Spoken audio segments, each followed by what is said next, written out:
Assalamualaikum warahmatullahi wabarakatuh. Bismillahirrahmanirrahim.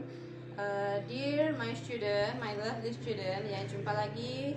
Kita ada di materi bahasa Inggris ya untuk kelas 12, dan materi yang akan kita pelajari pada hari ini adalah prosedur teks ya. Untuk materi prosedur teks ini sudah sering kali diulang-ulang dalam bahasa Indonesia maupun dalam bahasa Inggris, baik dalam level sanawiyah maupun di level aliyah. Jadi di sini saya hanya akan menjelaskan secara singkat materi prosedur teks yang cukup padat, tapi ini kira-kira bisa dipahami dengan mudah. Kita lihat untuk yang pertama, di sini saya tuliskan explain. Ya, the definition, sorry. Yang pertama, the first point is the definition of procedure text. Explain a process to make or use something. Ya, explain a process to make or use something. Jadi di sini prosedur teks yang berarti dalam bahasa Indonesia adalah sebuah proses untuk membuat atau menggunakan sesuatu. Ya, untuk membuat atau menggunakan sesuatu. Step is important in procedure text. Ya. This is the important part of procedure text. Apa maksudnya? Di sini adalah steps atau tahapan, ya. Jadi tahapan-tahapan itu adalah sangat penting dalam prosedur teks. Karena apa?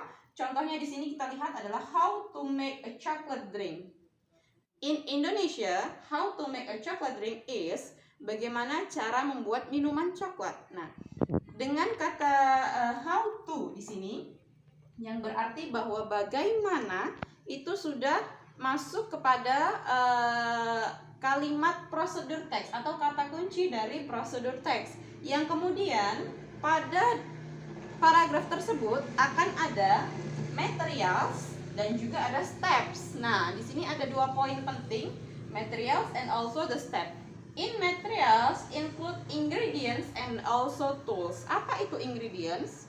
Ingredients itu adalah bahan-bahan yang digunakan, dan kemudian di sini saya masukkan tools. Tools itu adalah peralatannya. Contoh, ketika kita membuat make chocolate drink, automatically we use a cup, we use a spoon, ya, that's all tools, ya, that's called tools. Okay, and then the step. Kita masuk pada step atau tahapnya. Material adalah bahan-bahannya, kemudian step itu adalah tahapannya. Yang biasa digunakan dalam prosedur teks itu adalah first, atau yang pertama sekali dilakukan, itu tahap pertama, first, next. Nah, setelah first, setelah menggunakan kalimat pertama, kemudian kita lanjutkan tahap kedua, kita bisa menggunakan next, then, itu sering digunakan. Ketika kita menyelesaikan tahapan tersebut, kita gunakan finally, ya. Dan pada akhirnya, nah ini kita gunakan finally sebagai penutup pada prosedur teks, ya. Jadi untuk prosedur teks sendiri, saya jelaskan lagi, saya ulang lagi, itu adalah intinya how to make, ya, bagaimana cara membuat, and how to use, bagaimana cara menggunakan. Jadi kedua kalimat tersebut identik dengan steps, ya, tahap-tahapan. Ya, demikian tadi. Inilah materi singkat kita pada hari ini. It's about procedure text, ya. Dan untuk your assignment, for your assignment, saya ingin kalian mencari satu contoh prosedur teks, ya. Biasanya ada di kemasan-kemasan makanan atau minuman dan lain-lain. But you use the English. Tapi kalian buatnya dalam bahasa Inggris. You make it in English. Oke? Itu tadi penjelasan singkat dari saya dan juga tugasnya untuk hari ini. Saya akhiri. Wabillahi taufiq wal hidayah. Wassalamualaikum warahmatullahi wabarakatuh.